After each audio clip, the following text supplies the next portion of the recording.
so we got a bit of Black Ops 3 news to talk about. The campaign, like all the levels, all the chapters of the campaign, every single one of them will be available to play from the start of the game. As in, you won't have to play the game in order, you won't have to unlock them, you won't have to beat this level to get to the next. And that seems really pointless and meaningless, and I don't think anybody asked for that. And then the guy from Treyarch's all like, well, when you watch a show on Netflix, you can watch the shows in any order you want, bro. You can skip right to the last episode if you want. With a book, you can read the last page of the book, man. What's to stop you from doing that, man? So we want to give you the same kind of freedom in our game. One, you can't compare video games, an interactive form of media, with a non-interactive form like a book or a television show.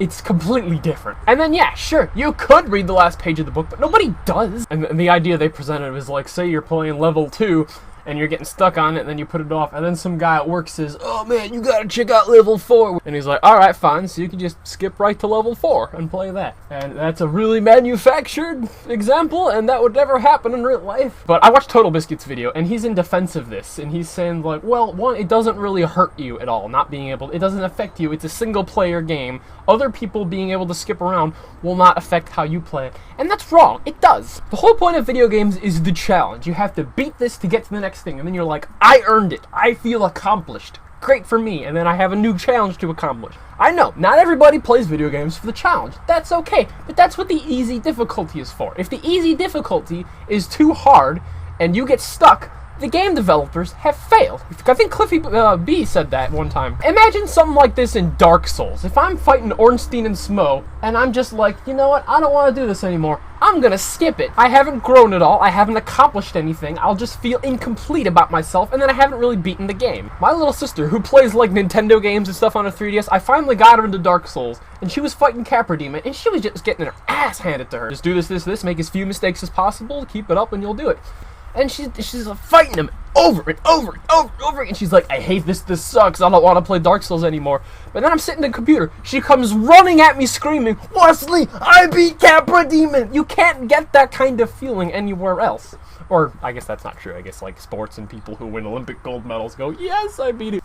And they're pushing for the idea is like, you shouldn't have content that you paid for locked away and kept from you. People got mad about that when the DLC was on the disc, and then you needed to pay for a code to unlock the DLC. And then it's not actually DLC. That's what pissed people off.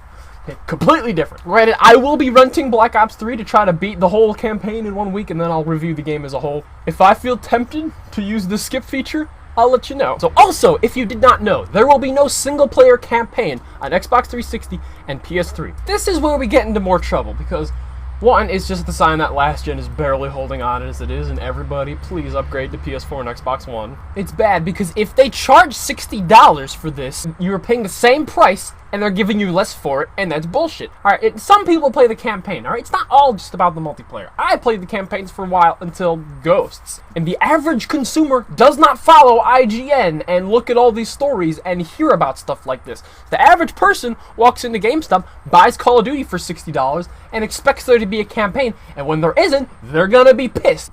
If the game's like $40, that's fine, I'd say that's plenty fair, but if the game is $60, and you do not tell people that there is no campaign right on the front of the box, and you are going to get a whole lot of pissed off people and a whole lot of demanded refunds. And then we get into the debate, is a multiplayer only game even worth $60? You're treading some iffy ground, Activision, if you weren't already, with that letting children gamble with their parents' money. Thank you for watching. I'm Wesley Thompson. Like, share, comment, subscribe if you'd like to join the crusade against everything evil that plagues this earth, because with God on our side, we shall prevail.